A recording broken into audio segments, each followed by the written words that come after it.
U.S. may announce economic deal with Cuba soon, USA Today says. Listen closely, because what you're about to hear will completely change how you perceive U.S. foreign policy in the Caribbean and Latin America. On the surface, it seems like Washington may simply be negotiating an economic deal with Cuba. A headline, a talking point, maybe even a political gesture. But nothing about this timing is accidental. Think about the precision. Think about the sequence of events. This is not coincidence. This is calculated. This is strategy. And the consequences? For markets, military posture, global influence, and political power could ripple for years, maybe decades. Let me walk you through this. The roots of this story reach back decades into the Cold War era, when the Cuban embargo froze relations between Havana and Washington. For over 60 years, the United States has maintained economic sanctions, aiming to pressure the Cuban government into concessions, while Cuba has resisted through sheer political determination and ideological fortitude. But today, in March 2026, the circumstances are profoundly different. Reports from USA Today and Bloomberg suggest that the U.S. is preparing to announce an economic deal with Cuba imminently. The window for this announcement is narrow, likely before the end of March, and it coincides with multiple U.S.-led regional security initiatives, including the Shield of the Americas coalition. Every aspect of timing, every element of policy is deliberate, choreographed to maximize leverage. Cuba's economy is in freefall. GDP estimates indicate a contraction rate exceeding 5% for the past 2 consecutive years. Tourism, once the lifeblood of foreign exchange and a major economic pillar with roughly 4.6 million visitors annually, has declined by nearly 45% over the past 3 years. Remittances, which traditionally supported millions of Cuban households, have plummeted due to tighter U.S. and European sanctions. Fuel shortages cripple power plants, leading to blackouts that last up to 15 hours per day in urban centers. Industrial production has declined, supply chains are fractured, and a growing wave of skilled labor is emigrating in search of opportunity. Think about that. A nation of 11 million people, dependent on electricity, fuel, food, and imports, is teetering on the brink of systemic collapse. Washington knows this, Havana knows this, and investors are watching every signal. Here's where it gets interesting.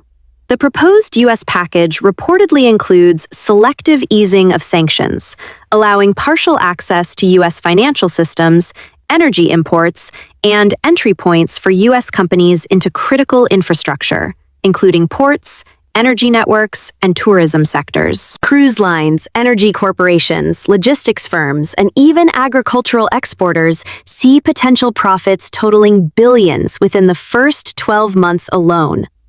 Analysts estimate that just energy sector investments could inject $2 to $3 billion into infrastructure upgrades, while tourism and port operations could generate $1 to $1.5 billion in new foreign exchange.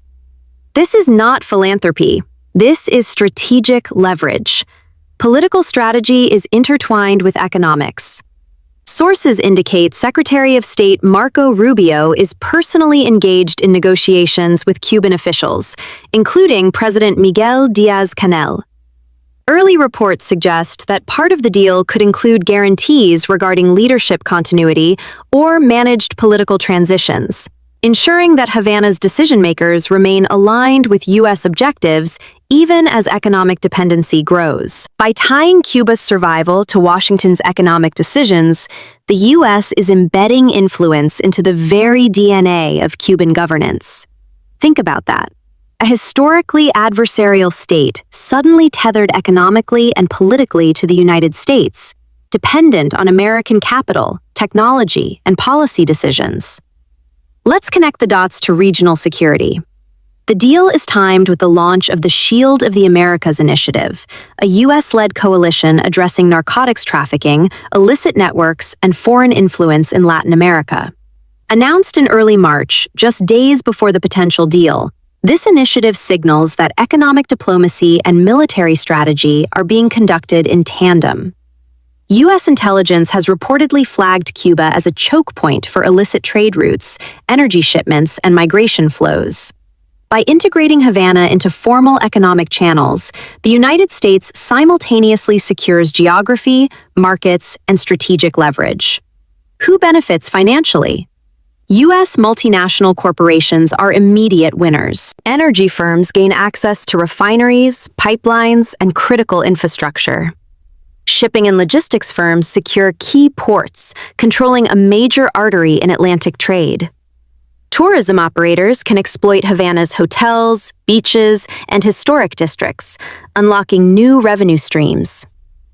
Wall Street has already responded. Caribbean trade-linked ETFs have surged 4 to 5% in anticipation. Meanwhile, Cuban private entrepreneurs working in the informal sector may gain access to fuel, banking, and supplies, stabilizing their businesses, but only under conditions set by Washington. Now consider the shifting leverage.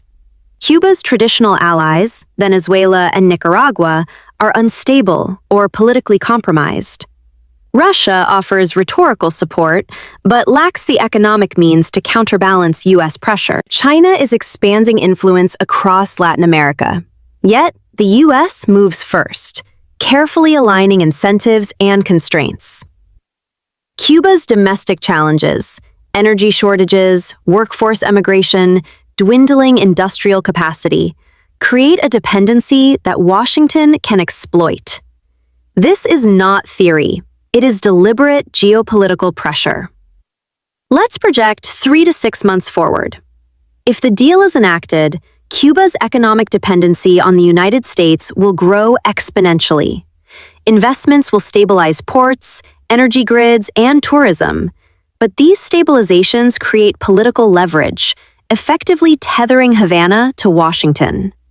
Within 6 months, Cuban fiscal health could become contingent on U.S. corporate and governmental decisions, creating influence over elections, trade agreements, and military posturing throughout the Caribbean basin. By early summer, discussions at regional forums may revolve around Cuba's integration into hemispheric trade networks, with the United States firmly positioned at the center. Think about the strategic implications.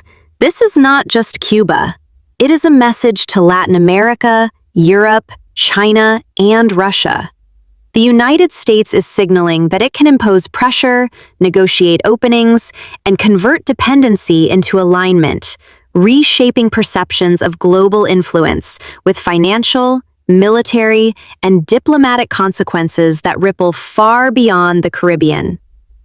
Before we continue, if you want real-time, deep analysis of these unfolding events, make sure to subscribe to ANC News. We break down complex geopolitical strategies into understandable insights, connecting economic numbers, military moves, and political shifts in real time. The coming months are critical. Beyond economic leverage, the U.S. will monitor migration flows, intelligence networks, and port access in Cuba. Any deviation from agreed terms could trigger sanctions, operational adjustments, or recalibrations in regional strategy. This creates a dual system of incentive and oversight. Markets may react positively, but the risk remains high. The domino effect on global power is profound. If Cuba becomes economically intertwined with the United States, China loses its foothold in the Caribbean, Russia's influence diminishes, and Latin American nations must recalibrate strategy, align with Washington to secure capital, security, and trade access, or risk isolation and economic stagnation. The geopolitical calculus is shifting, deliberately, quietly, but irrevocably. Domestic U.S. politics add another layer. A successful Cuban deal could provide leverage in upcoming midterms, demonstrating strategic foresight and diplomatic acumen.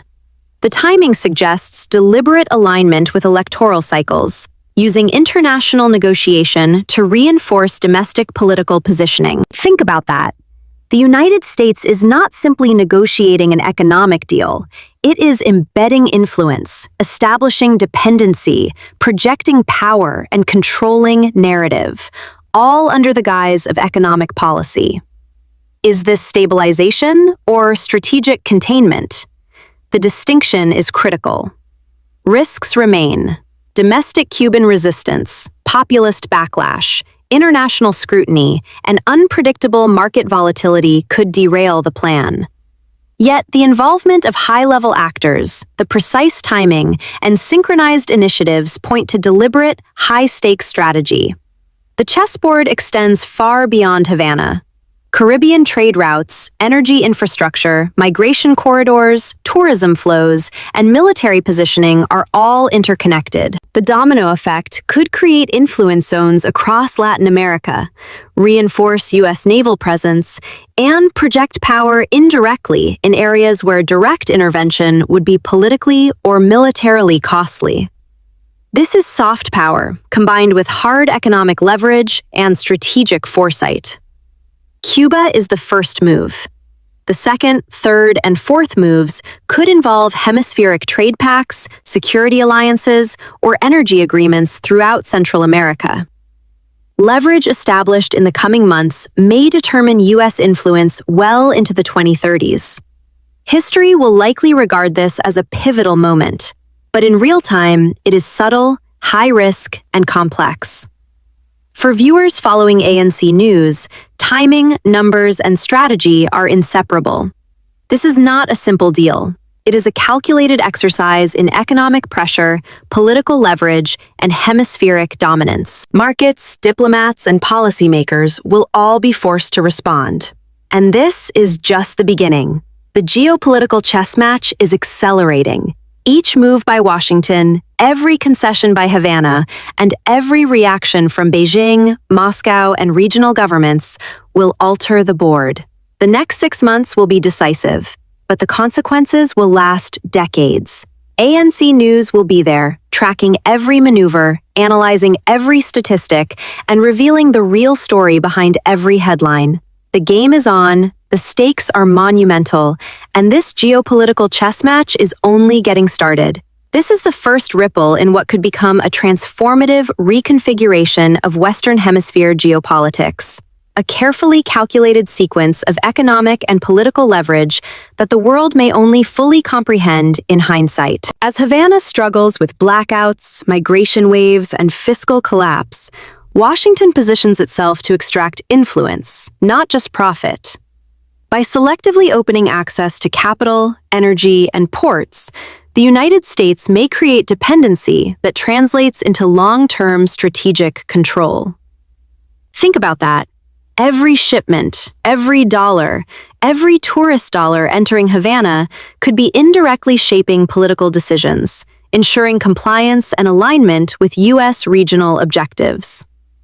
Meanwhile, Chinese and Russian diplomatic maneuvers are being carefully countered through economic incentives, subtle messaging, and the precise timing of announcements.